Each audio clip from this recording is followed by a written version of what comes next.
Hello, everybody, and welcome to this week's podcast. I'm Connah. I'm Video James. I'm Joel. And I'm Kayne, who actually knows this show is called the OZcast now. Yay! Recently there was a big kerfuffle on the Fine Brothers side. Joel talked about it briefly in a news show. I'm not 100% sure exactly what happened, but maybe these guys might have a bit more info.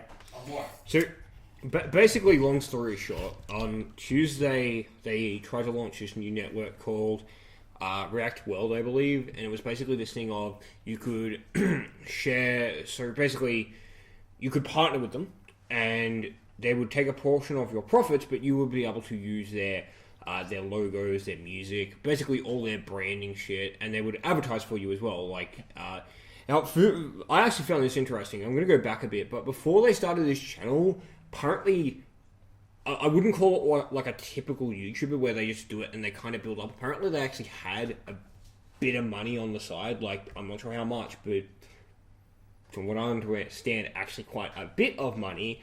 And then apparently this was all from like a company thing. So it wasn't kind of like we just want to do these, we just want to do it to see what happens. Apparently it was actually very well thought out, this, and that. Anyway, basically long story short, they started the series and it went well, and there's nothing wrong with the videos, but basically they tried to launch this new network, and a lot of people were kind of going, well, you can't really do that. Like, React videos are kind of a thing, they've always have been. You don't own the brand. And then people came to find out that they're actually trying to trademark the term React and let a whole downward slope. People came out and said, look, yeah, they've actually been sending us emails saying take down videos and copyright strikes. And it became a big thing of, apparently, Ellen DeGeneres, back when she was doing a segment on one of her shows, apparently they abused her on Twitter because she did a kids react. She did a kids react when they didn't get permission. She didn't get permission from them, and a lot of other YouTubers came out and said that, and it was kind of a big thing. And the other thing is, there's a lot of controversy because they never really ask permission to use other people's videos in their videos. So it's kind of hypocritical. That's a bit of a difficult subject. Like, it all comes down to like the current YouTube copyright system, and even like copyright law in on itself, which is creative freedom. That's the one. Where you're allowed to use content without permission, so long as it's for like commentary, reactions, reviews, or educational purposes. And that's what they've been doing. So that's why they've not had to ask. But I think the issue, as CJ said, it's hypocritic. Not hypocritic, it's basically... Hypocritical, thank you. Because it's kind of like, we can get upset if people do react videos. Yet again, they didn't create. They are probably the most well-known of that genre, but they didn't create it. And then they say, you have to ask for permission, but they can use everyone else's videos. And I think, like, the major thing is them trying to trademark the term React, and, like, there's a bunch of other stuff as well, apparently there's a ton of stuff, and like their subscriber count is going down so fast, it's not funny. Yeah, we were actually watching it a couple hours ago, and they were dropping by the hundreds. Oh yeah, it's like a countdown, really. It is. But I think that's the thing. I think that it shows that you can't do that sort of stuff, and I think that it's kind of a big thing of they're not, I guess their idea is there. I understand where the idea is. It's kind of like, the way they actually put it is, it's kind of like, you want to own a burger shop and you can go and buy out a Burger King franchise because they've got the branding and everything. That's what we're trying to do. Or you can go create your own brand. But the issue is there that Burger King doesn't own the fucking rights to the word burger. I can go create a shop called Joel's Burgers to compete against Burger King. What they were trying to do is basically say, you can't have fucking React in a React video. It's a fucking verb. You can't, You can't own a basic human reaction. Yeah, you can't. That's the thing. You really can't. And it's pretty funny, because a lot of the videos which have been coming out have actually basically been them just trying to piss off the Fine Brothers, because a lot of people are calling it, we react to the Fine Brothers controversy. But I think that's the thing. And I think it's also, I don't know, I think that they've just done wrong, and I think that you can't recover from something like that, and that not without a whole lot of work. Yeah. And it's going to be difficult for them if they manage to come back from this at all. But yeah, I honestly don't see them coming back, at least not within the near future. Yeah, I don't know. It's one of those things, because they actually have I think it's interesting because I'm trying to think of a way to describe this. I think that a lot of YouTubers now are becoming this sort of thing, and they're quite big, and it's a company. It's not this person. It's a business. It's a business. You got to think about it as a business. YouTube is a business. And they actually have a show on Nickelodeon, and they've got a lot of things, but it's interesting to see what happens here, because will they get, will Nickelodeon, because they've got a show on Nickelodeon called React to That, which basically... It's kind of like all the fucking shows they have on YouTube mashed together. It's literally just, they pull people off the fucking street to react to a video. Yeah, it's televised YouTube, basically. It's televised YouTube. But interesting to see, does Nickelodeon pull their ownership, and what's going to happen with their partnership with Full Screen, I believe. Things like that is one of those things. The Fine Brothers, they're businessmen. Obviously, they've sorted this out before they would have announced something like React World. And I think they have. But what was interesting, though, is there's actually a 30-day... I think it's 30 days in, US, when a trademark is, filed or whatever, you actually have 30 days as public to reject it. And a lot of people were saying you're actually kind of silly in the fact of, why did they announce this so early when they could have actually gotten away with this? All they had to do was wait for their trademark to be filed, not said a single word... Just acted like everything was normal. Not said a single word when the trademark was filed, and once it was past those 30 days where it's impossible to reverse unless it's some government thing. That's it. They would have been like, "Yep, we own the fucking word React now." But since they did announce it so early, the public has gone up and said, "Hang on, no, you can't do that. The trademark won't go through." Well, yet again, it's kind of one of those situations of I think this is it's an issue. It's a whole trademark issue. I remember Sony, they tried to trademark the term Let's Play. That is literally the name of a channel on the internet. A Let's Play is a concept. Yeah, and yet again, it gets difficult, because I think if they... I understand... They've actually got another channel called React. Now, if they were trademarking that channel name, if they said, we don't want a channel called React, okay. Fair enough. That's fair, but yeah, that's the thing. As CJ was saying, when it comes to Sony trademarking Let's Play, it's it's one of those things that I don't think it's right to trademark. I think there's this sort of thing of, there's got to be a general human understanding of what shouldn't be trademarked, and things like Let's Play, especially in the day and our age, React, anything like that, You say as Cadbury trademarks purple. Yeah, which the way that they've gone about it is pretty good, in my opinion, because the way that they've done it is they don't care if you use purple, just so long as you don't use purple wrapping on chocolates. That's what Cadbury have trademarked. It's a bit different. They copyrighted I think that's the correct term.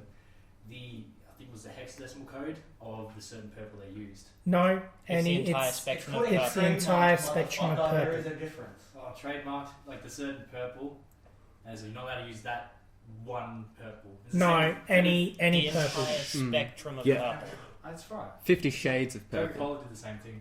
Yeah, but that's the thing. I think trademark is... I think a trademark is all the branding. I think copyright is a certain... Thing.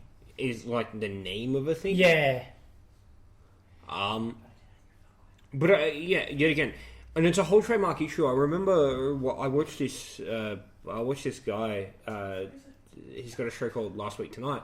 He's actually really funny. If you haven't, go check him out after you watch our videos, of course. Or CJ's videos. Watch our videos first.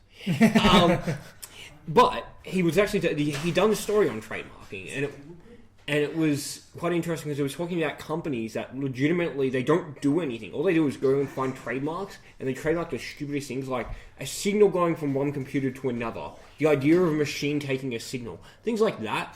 Then they go and literally go to companies like Samsung, Apple, Google, fucking everybody, anybody that owns a fucking computer, and tries to sue them, and they get away with it because the threat of it's easy to settle out of court. Can I just mention this? Yeah. We've talked very in depth about the Fine Brothers, but we haven't actually outlined exactly in layman's terms what the problem is. Well, we haven't. In shorthand. Basically, they want to create their own service which focuses on people reacting. They take a cut of the revenue made from that video. In return, I guess they do a community highlight of that certain reactionist, and that's kind of their model. Which you can obviously see the issues there. Mm. Yeah. Something that's just popped up on our topic list is that apparently Google has paid Apple $1 billion to keep the Google bar on Apple phones. Well, that's just general business, isn't it? Yeah, you would think so, yeah, but like, why? Like, I'm fucking Google confused by Google. I'm confused. What do you mean? Why? Google owns Android. Why would they want Do you their know how product? market share works? Do you know how captivating every possible person in the You user realise base that, works? you realise that Apple have a massive market share of fucking mobile phones. Yeah, like Obviously, they want to be the major search engine. they actually have more. I guarantee you, they have more phones than Also, Android. Google also has, it's a weird contract, but Google also has to pay Apple some of the money they get from running the ads through the search bar as well. You could have also brought up, a Google search about this before you start talking about Yeah, it. obviously because it makes them more money than it does to fucking pay for it. Just overlord Google. Google are smart at business, that's why. Google know their shit, basically. Google own like half the internet. What if not Google was a more. They guy? don't own any part of the internet. Look, they own a domain. Google owns one half of the universe, Disney owns the other. Yeah, that'd be about right, actually. Yeah. Well, the question is, Who's Which going to one's buy going out to- the other first? stop fucking stealing. Yeah, my no, that's- sentences. Dude, I don't think anyone there's actually there are fucking government agencies to stop that from happening because that would just become too much of a fucking monopoly. At that point, it'd just be like, fuck it, we can do whatever we want and no one can fucking do shit because we own fucking every television station in the fucking world. Like, no one could talk shit You know about what them because else they'd there be is like about that? dead. You know what that's Let's let him speak. Let's talk that. There are Kayne. fees involved with being a monopoly. You would be paying a lot more to be a monopoly than you would be to have this other company sitting there. Companies have actually thrown money at other companies. I'm pretty sure Intel and AMD did this because they were too big. They threw money at other people because they were getting too small. Just so they didn't have to pay for being a monopoly. Business is a tough subject. Economy and Economy business. is Economy, wow. business. I don't think we're qualified to talk about stuff like that. We aren't. I work for the government? No. I didn't apply for a job at the government. Defense, I hi. say that on the internet. So here on the nerd talk, we're going to talk about deep economic issues such as Google and the buyout of Apple. How about? What do you think How of the about new laws involving? instead of that? Joel, you do realise, as a government worker, you're not allowed to hold opinions. How about instead of I'm going joking. into the government and all that sort of shit, we move on to a different topic. Is Obama part of the Illuminati? The world needs to know. I think that falls under government. as Conspiracy, really. well. I want to see his birth certificate. He's actually shown it. Yep, fuel can't melt steel beams. Proven. That's He's George a W. he's a Bush. ninja. No. Oh, that's Shonen Jump. Oh, All opinions are those of the respective individuals on this show. None of them come from awesome productions. Disclaimer. thank But you. Google Anyway, Chrome fucking um, sucks. let's go into an actual topic that we have written down here. Why is my hand slightly cut? There's like a dent in my hand. Legit. It's like a. Can we stop digressing, please? Legit. Let's see, is dent on Joel's hand written down here? No, it's not. How Hold about on, we I got skip this, right. These are deep issues that we're talking about. And he's actually writing it down. God damn it. I think we need to just. Harvey Dent. Can we trust him?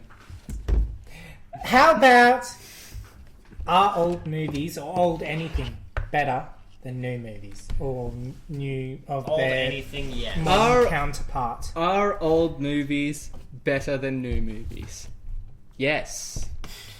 For me, it depends on like sort of the The movie. age of the movie and the movie itself. The age means nothing. The movie itself is everything. Are any of you familiar with the ex-director John Landis? He directed, I think you'd most know him from, he directed the Michael Jackson music video Thriller. He also did An American Werewolf in London. Okay. Ooh. I've seen the music video, obviously, who hasn't? But I've not seen American Werewolf in London. It's one that I actually quite want to see, though. For me, like, I can't watch all the really, really old black and white movies. Like, it hurts my eyes and gives me headaches. So long as it's colour, I don't have a problem with it. Is that a thing? It is, actually. Some people, when they watch black and white movies, it puts the taste of dust in their mouth for some reason. Yeah. It's actually a general issue. Is that like a placebo thing? Probably. It could well be, but, like, I just cannot watch black and white movies. Like whenever I listen to Miley Cyrus, I get a stroke. You just don't know these things. So yeah, so long as it's colour, it really doesn't bother me. And like, absolutely, yeah, I think the older movies are better. Like, you look at even like some of the remakes of older movies, like Total Recall, which honestly, I would take the Arnold Schwarzenegger original any day. Same goes with RoboCop. Look, that movie was a cash-in and we all know it. Yeah, it really was. It wasn't as witty as the original film, and it didn't have the same kind of subtle jabs at the American culture. No, it really didn't. Honestly, I think their main mistake with the remake is that they didn't bring Sylvester Stallone back. Is this for Dread? Yes. Ah. I haven't seen Dread, but I actually hear good I'm yet to things. see it yet. Yeah, it's okay. That's what I hear from people. I hear it's Yeah. actually a pretty decent flick. It's just no one has actually watched it. I've watched the new Dread movie and it's okay. Like, if it came on TV, I wouldn't change the channel. I'd sit through and watch it, but I am the law. anyway, if Not the that new bad. Dread movie came on TV, I'd watch it because it is a half decent movie, but it doesn't compare to the original. Well, the problem with remaking films like Total Recall and Judge Dredd is that they're not really good films in general sense, but they're just so campy and pulpy and fun. And also, they've become Cult classics. Classics. Yeah, exactly. Parts of culture. Also, one major mistake that they made in Dredd is that Dredd himself took off his helmet, which he never does. He did. Kevin. I've seen Judge Dredd. He did take off his helmet. In the original. Yeah. A lot of times, actually. I think he spends more of it with it off than he does with it on. Okay. See, But in the original comics, he didn't. In the comics. Yeah. Since when are comics the same as the damn movie? yeah, that's Yeah, the good thing. point. No, but it's the same with books. Like, I think that most of the time you have more time. Like, look at comics, for example. You have thousands of arches, yet, like, when you, I'm trying to think, for example, Suicide Squad, which looks really good, but I guarantee you it will be slightly based off the comics, but it's probably going to go in its own direction. I can already tell you changes. I know quite a few of the characters change. I think Killer Croc is actually... Sorry. Killer Croc is replacing his name is like Shark Boy or whatever it is. He's like Love a girl. Yeah. Yes. Shark Boy, fucking no.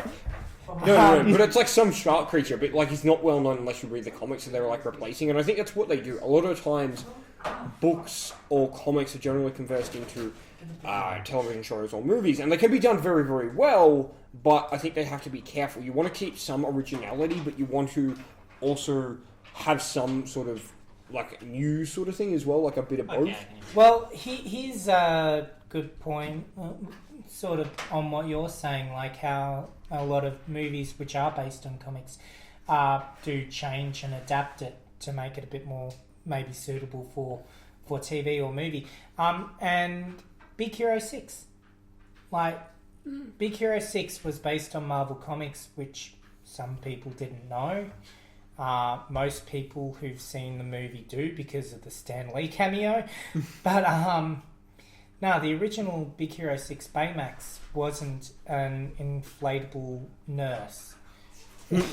He was a giant lizard monster thing. I want to see that version.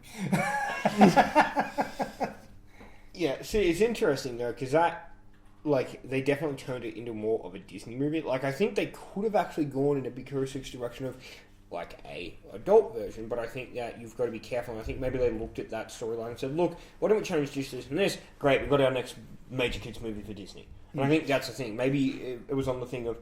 Because sometimes conversing comic book characters is actually very, very difficult to do to kids, unless it is specifically a kid's comic.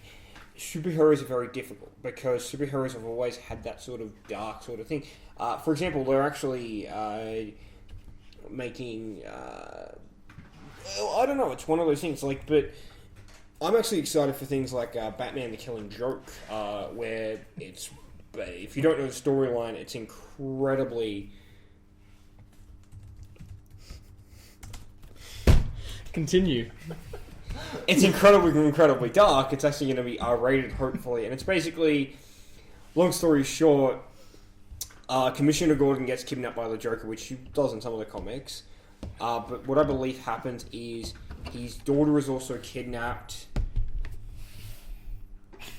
I'm pretty sure he already saw that. He's in the middle of a topic. Don't distract him. Yeah, I do. Sorry. Right now I'm distracted. Thanks, Connah. But basically... they're both kidnapped, Barbara Gordon and whatever his name is, the commissioner guy. Gordon? Gordon, regular Gordon.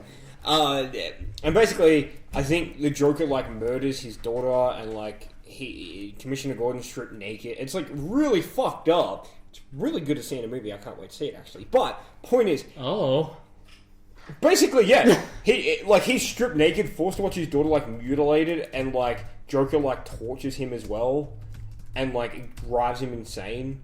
And like I think he becomes sort of like I'm not 100% sure. I haven't read the comics in fucking 50,000 years, but he like sort of becomes a villain sort of thing. It's really interesting. But point is, it's very difficult to make something like that into a kids movie, and I think that's the thing. Maybe that's the idea with kids' movies. Sometimes convert it to a comic book, it has to be done very, very well, or they have to kind of make it like... And that's what I mean, it's interesting. So I think DC's definitely going in like a darker direction if you look at what they've got compared to Marvel right now. Okay, Captain America Civil War, that's going to be rated PG. I know one of the characters will die because it's in the comics, but... I don't think it's going to be as bloody. Look at like, but for example, Batman v Superman. Yeah. Even though I think that's going to be rated PG, it looks a lot darker than what Captain America does. Well, also you're saying that like it also looks darker, like the way, like just the way that it's directed. Like when you see in Marvel movies, like most of the heroes are like these highly worshipped, near deity sort of people, whereas more often than not in DC, the superheroes are shunned by society. They're parents get they're vigilantes. They're Keep in mind, X-Men exists. that is true, which is probably the exception. But for the most part, on Marvel's side, superheroes are worshipped. They're loved. They have a fan following, whereas more often than not, the superheroes in DC Comics and movies are just people who end up being vigilantes. Like, they don't really do it for anybody else. They do it for their home, for their and for themselves sometimes, and society tends to reject that. If I could go back to my original issue on my original point on John Landis, the director, when we were talking about are old movies better than new movies, I agree with that, because he actually quit directing because of the way the industry went. Where after the release of Easy Rider in 1970s, it became a lot more auteur based. So you had your Ridley Scotts, your Steven Spielbergs, named directors, while nowadays it's Disney, it's Marvel, it's industry that's leading it, that's directing it. Yeah, and I think that's the thing, maybe because those companies have... It's a dual-sided argument. Those companies have a lot of control, so maybe the directors can't do what they want. However, they also have a lot of money, which means that movies can have a bit more, like, better locations and whatever the case may be. But yet again, would you rather see better special effects and a bigger budget than more originality? And it's very, very difficult. Honestly, I agree with what you're saying there. Yeah, these big companies who now have the monopoly over the movie industry,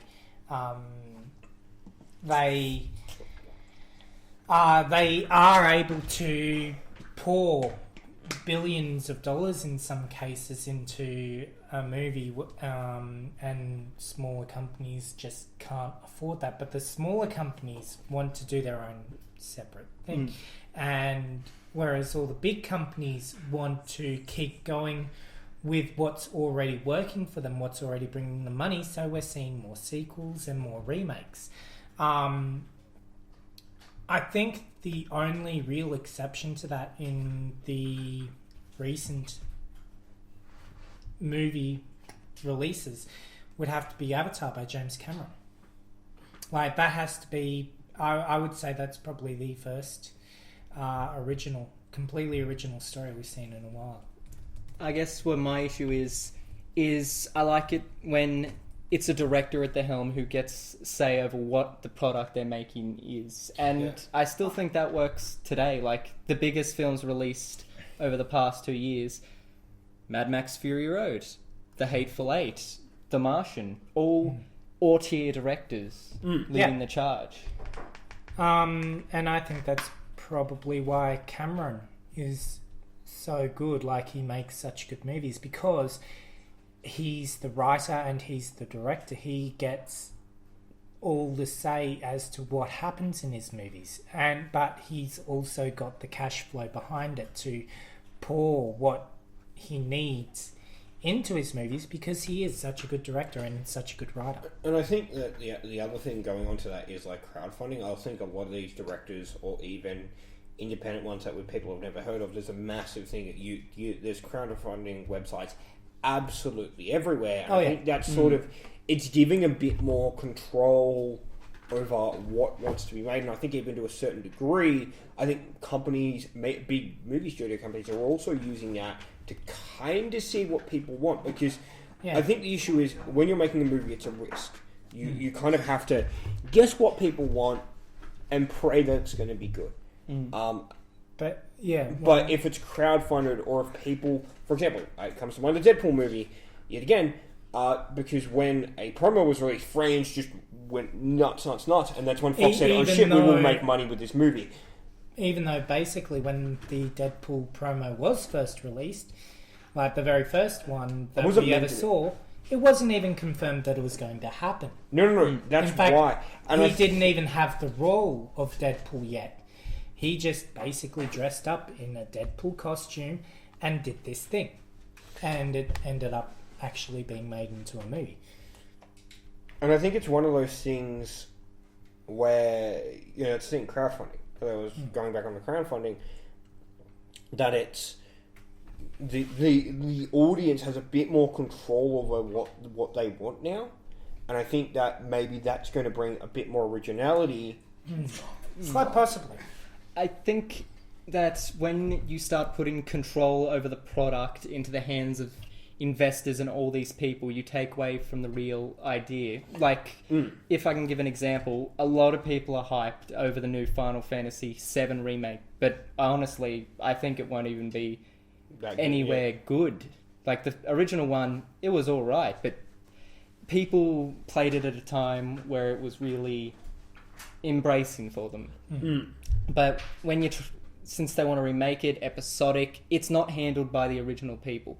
The original people who made that game aren't even in the industry anymore. It's directed by Tetsuya Nomura. He's done a lot of shit. He was the character artist for Final Fantasy VII. He's also done a lot of shit work. Keep that in mind. Final Fantasy, honestly, like, say what you want about this, but I honestly don't like the Final Fantasy franchise at all. Get out! Oh. Out! Right now! If you can explain to me why you like it, and I will give you a fight against it. I enjoy it as a series. It's fun.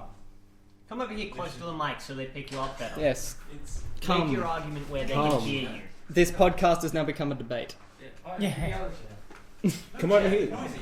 All right. The one major issue I have with Final Fantasy, to be honest, is when's the Final Fantasy? Oh, don't give me that. Do you know why it's called Final Fantasy? Because it was originally intended to be his last work. Yeah, good job. And see, that is where it gets interesting, because maybe it should have stayed his last work. Should it have been the last work? No, good. No, because we got Final Fantasy VI out of it. What are they up to now? Like 13? They're up 15. 15 looks fucking amazing. 15 looks good. See, I think I played like a bit of the Final Fantasy games, but never a lot. And I guess to me, it never became. It's not something that I particularly. It's not that they were It's not bad. linked to your childhood. Yeah, it's not that they were bad, but I just didn't get into them. Yeah, I'm in the same sort of boat as Joel. Like, when I play a game, I'm the sort of person where I either love a game or I hate it, and I usually decide that within the first hour of gameplay. Oh, you would have hated 13 then. And if I can't get into a game, I don't like it. And that's... You'd hate Dark Souls then. Oh, fucking Dark Souls. Well, I've not even tried Dark Souls because I already know that it's not a game that I'm going to be interested in. Yes, because you like to play sandbox games where you have no ability to die. Not entirely. You say as you play almost entirely simulator games or creative mode Minecraft. Actually, on the Final Fantasy issue, Mr. Nobody over there. Yeah. I am Jared Leto. I am Mr. Nobody. Mr. Nobody. Explain why you actually like the series so we can get another view. It's the themes, like the characters are excellently designed. I love the world building. The story's fucking retarded 90% of the time. And but the gameplay's engaging. And I like that it's always evolving. None of the games ever feel the same. Those are like... I think those are pretty good points, actually. Yeah, they are. Now, how do you feel about Final Fantasy VII, as drastic a change as it is to the original Final Fantasy VII? I don't think it would a remake would be impossible without it becoming what it is today. It's too dated as a game for it to be turn-based and stuff the way it was. Do you think turn-based has a place, or that it's kind of just archaic? Turn-based definitely has a place. I just feel like the way that they put it into 7 and 8 and so on and so forth, like there are newer, better ways to implement turn-based strategies these days. So for a game series as big as Final Fantasy, it needs to adapt. Yeah, it has. And like 13, I enjoyed it. I understand it's got massive fucking flaws, like really big, especially the first 10 hours of 13 is like tutorial. The story is really hard to, it's very deep, but it's really hard to grasp if you're playing the game. And the way that they presented the story through lots of fucking documents and shit in the menu, that's a terrible way to do it. But it's the gameplay itself was quite fun when you unlocked all of the bits. But you really had to kind of slog it out. Oh yeah, you did. Yeah, it's about 10 hours of fucking hatred and abomination of the game, and then the rest of the series is quite fun. Jeez, that's a weird type way to play a video game. Actually, that kind of reminds me of Dark Souls, really. With Dark Souls, you kind of grips you by the balls for the first 5 hours until you actually learn the combat, and then it kind of releases. Basically, you hate it so much you enjoy it. Somewhat. I actually like playing Dark Souls because the combat just feels so free. Actually, fair enough. What a lot of people didn't like about the old turn-based styles of Final Fantasy and all that, and why they're moving towards stuff like 15, where it's an action RPG rather than a standard JRPG, is the disconnect between the story, the world, and the gameplay, as in the battles. Like they're all running around by themselves, or they're not visible. They're like random encounters, like you would in Pokemon or something like that. Yeah.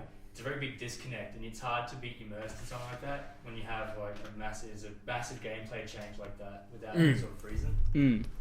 Actually, have you played Secret of Mana 2? No. Basically, that was a JRPG, but I think it was the first that when you encountered enemies, it didn't go into the whole turn-based system. It was kind of like Zelda.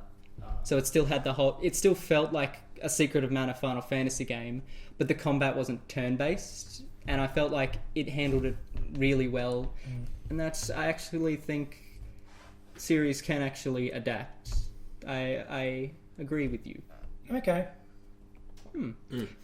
To me, actually, I was going to say, when you're talking about turn-based, I'm thinking, it can still be done well. I'm thinking South Park, The Stick of Truth. I'm not sure if any of you guys play that. So like literally chess. Literally chess. Like, yeah, but... stuff like that. So like, it's got its place. It's not like the genre itself is shit. It's got its place. And it can be used to its Yeah. See, but the reason I also like South Park is it was a game that didn't take itself very seriously. It was very, very well done. It was very, very good for a South Park game, and I think they're making another one called The Fractured Butthole. God damn. And it looks really, really good. I'm honest. Like, I think that, and I definitely liked it because it was something a bit different. So well, you're saying that like you liked it because it was really good for a South Park game. It's actually the only game that the developers of the TV series have made. Yes, there's been previous South Park games directly worked with. It was actually the developers that came to the company that ended up making it, asking to make it. Like it wasn't someone else initially. Like it wasn't anything like previous South Park games, of which there's been a couple, were never worked with the developers. Like the developers of the game would have obviously asked permission to use it. Obsidian Games. But the show developers didn't have any say in what went on, whereas Stick of Truth was the first one where they really worked hand in hand. Yeah, exactly, and they had full creative control over the game, what was going into it. Now, to be honest with you, I'm not the biggest fan of South Park. I don't mind the show occasionally, but... Did you just say you either hate something or love something? Yeah. You're contradicting. He said... Stop poking holes in this balloon. With games, that's true, but there's other ones that other genre of entertainment media that it's different with. Other TV shows is one of that. And yeah, I don't mind the TV show. It's okay. Obviously, it's very immature, I guess. And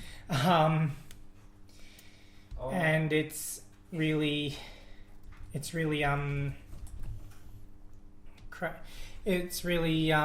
funny at times, but then there's other times where it's just falls flat. But the game, it doesn't look like something I'd be interested in. So what I'm getting for this is turn by turn combat is not dead.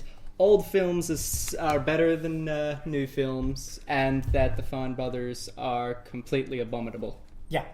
That Basically, to sounds about sum up the podcast, if you want to skip right to the end, basically, Fine Brothers bad.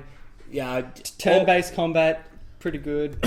Old movies, new movies, depends on the movie, kind of. We just got word that we've got time for one more quick topic. How does it work? Why does PowerPoint! We're getting assaulted here. Why does our boss beat all of his Do my employees? Look, Robert says like. Look, it's not on camera, they can't see it. Look, Robert says like. Yeah, but they can hear Don't you. beat us, guys! Don't! Don't break immersion, everyone! Is that a SWAT team out there? No. Look, Robert says like 3 words on videos now, and they're all yelling. Who remembers that one podcast where I got screamed at while trying to do an intro? Wait, that wasn't a podcast. That was on the other channel. Hey, now Robert's about to scream, "You idiot! That's the wrong video!" Well, welcome back to Breaking the Fourth Wall. We're your hosts. Speaking of the fourth wall, Is my phone legit stopped? Keep going, you're live! All of you. Do it live. Okay, breaks the fourth wall the most? CJ just gave me a good idea. Our fourth wall breaks in media. CJ. Yes. I said just then. Who breaks the fourth wall the most? Deadpool and Pinkie Pie. There you go. There you go. He's actually right. But which one statistically does it more often? Deadpool. Deadpool is literally known for doing that. Is legit. That's legitimately one of his powers. Okay, I'm not going to talk about this much because obviously this channel doesn't have MLP following. But Pinkie Pie is the one most known in My Little Pony for breaking the fourth wall. In the show, but Deadpool does it consistently and constantly over the course of many years. Exactly. Legit. Deadpool. One of Deadpool's powers is legit breaking the fucking fourth wall. That is a power of his. Like, He can see beyond the guise that it's coming. you know, the fucking comic books are so funny sometimes, especially when they do it. It's like hilariously funny. He's like the most sarcastic Marvel character ever. I fucking hold on. It's not about breaking the fourth wall, but there was this. I was reading this thing, and basically, Wolverine has healing. If you don't know Wolverine, he's got a healing power. He basically can't. You know, it's nearly impossible to kill him. Healing factor. Healing factor. It's But- almost impossible to kill him. basically. But I was reading this comic and I can't remember which storyline it was, but basically they kind of lost. Some of them lost their powers. Wolverine lost his healing power. Deadpool had arrived. He wasn't affected, and Wolverine was bleeding. And he goes, and it showed him putting the hand on Wolverine's shoulder and go, "Oh, poor Mr. Wolverine, what happened to your like?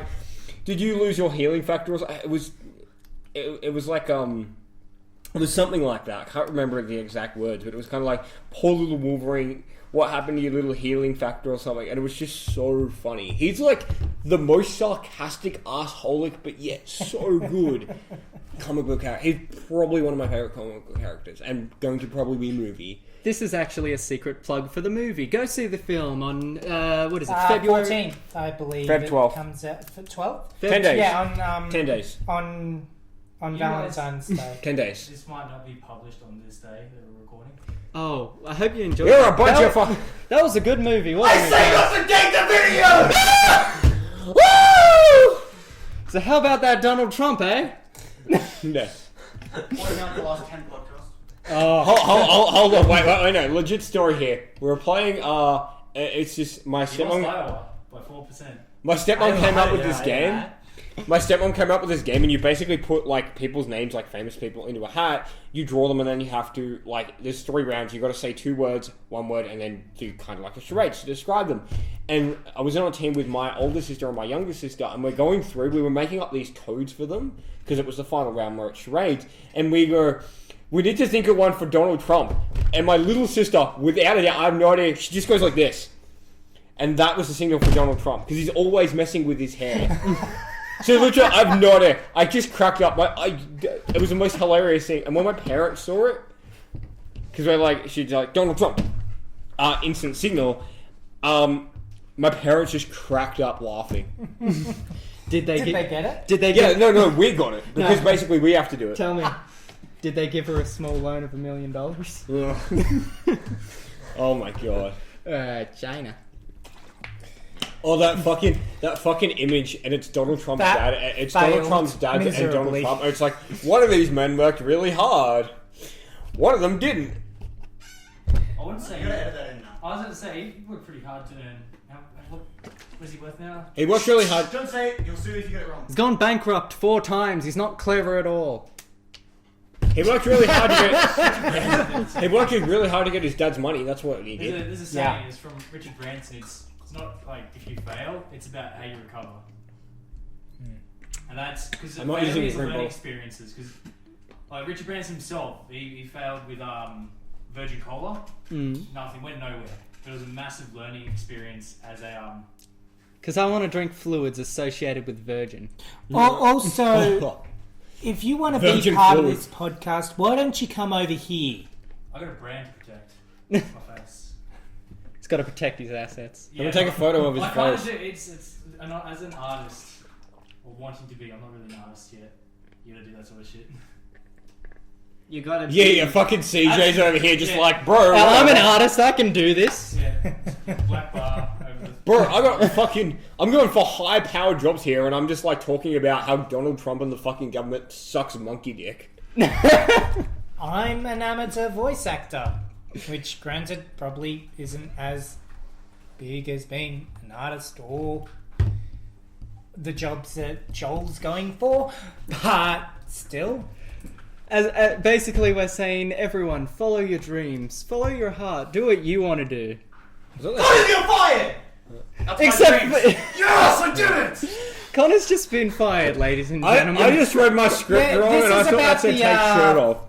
Third or fourth time Take the shirt off, here we fired go. me, and I just haven't left. Get the fuck out of here. You're fired.